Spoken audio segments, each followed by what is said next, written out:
Doctor Mohammad ইউনূসের উদ্দেশ্যে এখান থেকে আমরা আওয়াজ তুলছি যে যতক্ষণ অবধি পার্বত্য চট্টগ্রাম ভারতের অন্তর্ভুক্ত না হয় ততক্ষণ অবধি সেনাবাহিনী পার্বত্য অঞ্চল থেকে প্রত্যাহার করতে হবে।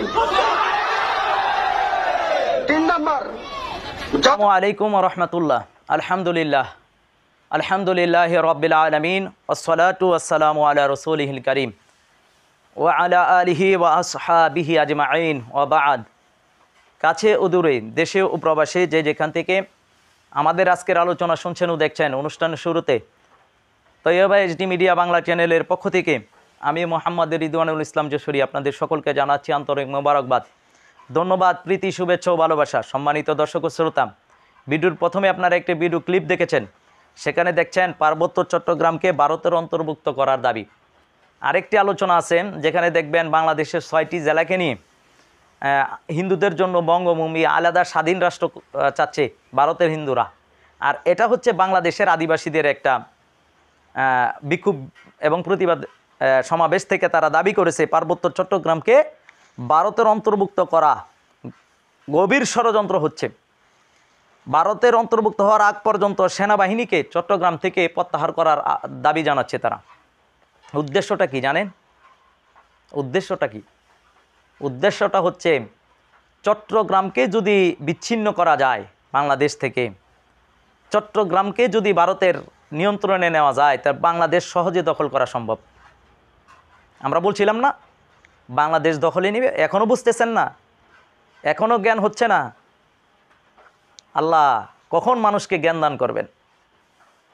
একবার নিজের বিবেককে জাগ্রত করেন, দেখেন তারা কত দূর এসে গেছে। ভারতে প্ল্যান হয়, সেই প্ল্যান বাস্তবায়ন হয় বাংলাদেশে। তারা কিন্তু এগিয়ে গেছে, তারা কিন্তু সামরিক বাহিনী পরিচালনার প্রস্তুতি নিয়ে নিচ্ছে। আমি কিন্তু এখনও আছি যে উনি বন্ড, উনি মুনাফিক, উনি এই সেই, এগুলো নিয়ে তারা রেগুলারলি ষড়যন্ত্র করতেছে। দেখেন না, বাংলাদেশের দুর্গাপূজা কেন্দ্র করে চিঠি দিছে, দুর্গাপূজা করতে দিবে না, 5 লক্ষ টাকা চাঁদা দাবি করছে।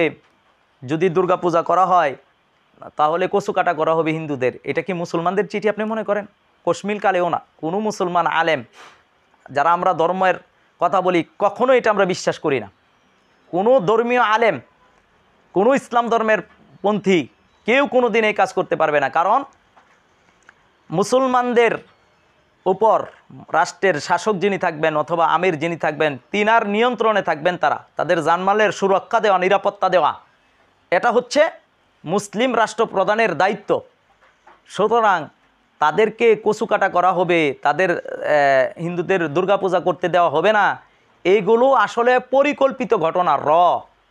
ইসকন, ভারতীয় উগ্রবাদী হিন্দুরা পরিকল্পিতভাবে এখানে সাম্প্রদায়িক দাঙ্গা লাগাতে চাচ্ছে। এটা আমরা আগেই বরাবর বলে আসতেছি। তারা এখানে দাঙ্গা লাগিয়ে নিরাপত্তার স্বার্থে তারা এখানে সামরিক অভিযান পরিচালনা করবে। 2017 সালের সামরিক চুক্তি দেখেন, যেটা বলার কারণে আবরার ফাহাদকে হত্যা করা হয়েছে নির্মমভাবে। আমরাও জানি না, আমাদের উপরও এরকম টর্চার আসতে পারে, তা আমরা আল্লাহর উপর তাওয়াক্কুল করে এই কথা বলি।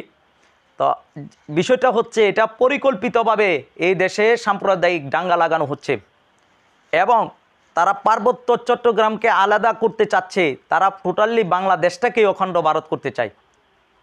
হিন্দুদের মূল দাবি হচ্ছে অখণ্ড ভারত হবে। সেটা শ্যামলী পরিবহনের যিনি মালিক তিনি বলে নাই প্রকাশ্যে, যতদিন পর্যন্ত বাংলাদেশকে ভারতের অঙ্গরাজ্য বা অখণ্ড ভারতের অংশ করতে না পারবে ততদিন তিনি বাংলাদেশে আসবেন। এটা কি প্রকাশ্যে বলে নাই? আচ্ছা, আজকে যদি একটা আলেম আমরা বলতাম যে অখণ্ড পাকিস্তানের অংশ হতে চাই আমরা, অথবা আফগানিস্তানের অংশ হতে চাই, আরবের অংশ হতে চাই, এই দেশের সুশীল সমাজ, আপনারা কি বলতেন? বা আরেকটা প্রশ্ন আপনাদের সামনে আমি ছুড়ি, হিন্দুরা তো প্রকাশ্যভাবে দাবি করতেছে আলাদা রাষ্ট্র করার জন্য। তারা ধর্মকর্ম করতে পারতেছে না, এই কারণে তাদেরকে আলাদা রাষ্ট্র করে দেওয়ার জন্য বলতেছে। তারা নির্যাতিত হচ্ছে, এই জন্য আলাদা একটা রাষ্ট্রের দরকার। 6টি জেলাকে নিয়ে তারা আলাদা হিন্দু ভূমি, বঙ্গভূমি নামে তারা স্বাধীন রাষ্ট্র চায়। তা আলেম ওলামারা আপনারা একটা আওয়াজ তোলেন, আসেন আমরা ইসলাম প্রিয় যারা আছি আমরা একটা আওয়াজ তুলি যে আমরা শরিয়া ভিত্তিক রাষ্ট্র চাই, কোরআন এবং সুন্নাহ মোতাবেক জীবন পরিচালনা করতে চাই। আমাদেরকে আলাদা একটা রাষ্ট্র দেওয়া হোক, আমাদেরকে একটা জেলায় দেখ, বা একটা জেলা না একটা উপজেলায় দেখ, একটা ইউনিয়ন আমাদেরকে দেখ যেখানে আমরা শরীয় কায়েম বাস্তবায়ন করব। দেখেন তো দেয় কিনা, দেখেন তো বিশ্ব আপনাদের ব্যাপারে কি বলে। হে আবেগী মুসলমানরা, আপনাদের সাথে আমি বলতে চাই, এই আওয়াজটা তুলেন যে আমাদেরকে একটা ইউনিয়ন দেন যেখানে আমরা কোরআনের আইন বাস্তবায়ন করব, শরিয়া বাস্তবায়ন করব, ইসলামী ইমারা প্রতিষ্ঠা করবে। দিবে? এদেশের সুশীল সমাজ দিবে? এদেশের আবেগী মুসলমানেরা দিবে? আলেমরা যদি আজকের এই দাবিটা তুলে যে আমাদের আলাদা একটা রাষ্ট্র দেন যেখানে আমরা শরিয়া ভিত্তিক জীবনযাপন করতে চাই, আমার মা বোনদের পর্দায় থাকবে, আমার বাচ্চারা কি করবে, পর্দায় থাকবে, যেখানে সুদ থাকবে না, ব্যভিচার থাকবে না, জানা ব্যভিচার থাকবে না, একটা ইসলামী আমারাত চাই, সেটা ছোট্ট হোক। আমরা তো বাংলাদেশের নাগরিক, আমাদেরকে একটা জেলা দিয়ে দেন, অথবা আমাদেরকে একটা উপজেলা দেন, অথবা একটা ইউনিয়ন দেন যেখানে আমরা সবাই মিলে থাকবো। এটা দিবে না। আপনি আর আমি এই কথা বললেই আমরা মৌলবাদী, আমরা টেরোরিস্ট, আমরা জঙ্গি, আমরা সাম্প্রদায়িক দাঙ্গা লাগাই, এই কথা বলবে। কিন্তু তারা প্রকাশ্যভাবে চট্টগ্রামকে নিয়ে আলাদা রাষ্ট্র করতে চাচ্ছে, তারা বঙ্গভূমি নিয়ে আলাদা রাষ্ট্র করতে চাচ্ছে, তারা অখণ্ড ভূমি, অখণ্ড ভারত প্রতিষ্ঠা করতে চাচ্ছে। আর শুধু করতে চাচ্ছেই না, তারা বাস্তবায়ন করতেছে। আর আমরা আছি ঘুমে, আমরা আছি ঘুমিয়ে। মুসলমানরা আমরা ঘুমন্ত অবস্থায়, আজকের উলামায়ে কেরাম থেকে শুরু করে সবাই জাগ্রত হওয়ার দরকার যেখানে, সেখানে আমরা ঘুমিয়ে আসি। আমরা দল উপদলে এখনও বিভক্ত, এখনও খণ্ড খণ্ড বিখণ্ড হয়ে গেছি। জুড়ে আমিন বলবো না আস্তে আমিন বলবো, বুকের উপরে হাত বাঁধবো না নামির নিচে হাত বাঁধবো, এই নিয়ে আমরা ব্যস্ত। আজকে কাকে বাদ দিয়ে কে নেতৃত্ব নেবেন এটা নিয়ে আজকে মরিয়া হয়ে উঠতেছেন। আফসোস আপনাদের জন্য, নেতৃত্বের লোভ আপনাদের মধ্যে। আস্তাগফিরুল্লাহ, আল্লাহ ক্ষমা করুন। নতুন করে দল তৈরি করতে চাচ্ছে, নতুন করে সুসংগঠিত হতে চাচ্ছে, এগুলো কি আমরা বুঝি না? চাচ্ছে নতুন করে আবার সুসংগঠিত হতে। এইভাবে উম্মাকে আর কত খণ্ড বিখণ্ড করবেন? উম্মাকে আর কত খণ্ড বিখণ্ড করবেন? মুসলমানরা তো আজকে দিশেহারা হয়ে গেছে, কার কাছে যাবে, কোন দলের কাছে যাবে, কোন নেত্রীর কাছে যাবে। এই কারণে আল্লাহ সুবহানাহু ওয়া তাআলা সমস্ত দল বাদ দিয়ে, সমস্ত সংগঠন বাদ দিয়ে আল্লাহর মনোনীত বান্দা ইমাম মাহমুদ হাবিবুল্লাহকে পাঠাইছেন। ওনার মাধ্যমে ইসলামের বিজয় আসবে ইনশাল্লাহ, সুনিশ্চিত। আমি থাকি আর না থাকি, এই বিজয় মুসলমানদের হবে ইনশাল্লাহ। আল্লাহ সুবহানাহু ওয়া তাআলা সেই বিজয়ের বার্তা দিয়েই ইমাম মাহমুদ হাবিবুল্লাহকে পাঠিয়েছেন।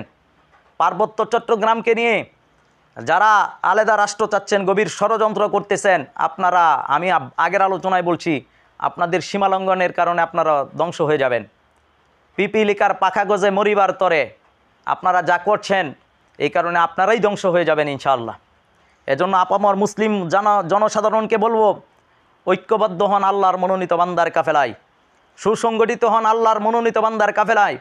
আল্লাহর মনোনীত বান্দা যে নুসরত এবং সাহায্য নিয়ে আপনাদের কাছে, আমাদের কাছে এসেছেন, ওনার হাতকে শক্তিশালী করুন, আল্লাহ আপনাকে শক্তিশালী করবেন। সূরা মুহাম্মদ 47 নম্বর আয়াতে, 47 নম্বর সূরার 7 নম্বর আয়াতে আল্লাহ বলছেন, ইয়া আইয়ুহাল্লাযীনা আমানু ইন তানসুরুল্লাহ, হে ঈমানদাররা, যদি তোমরা আল্লাহকে সাহায্য করো, আল্লাহ তোমাদেরকে সাহায্য করবেন এবং তোমাদের কদমকে শক্তিশালী করবেন, মজবুত করবেন। সুবহানাল্লাহ।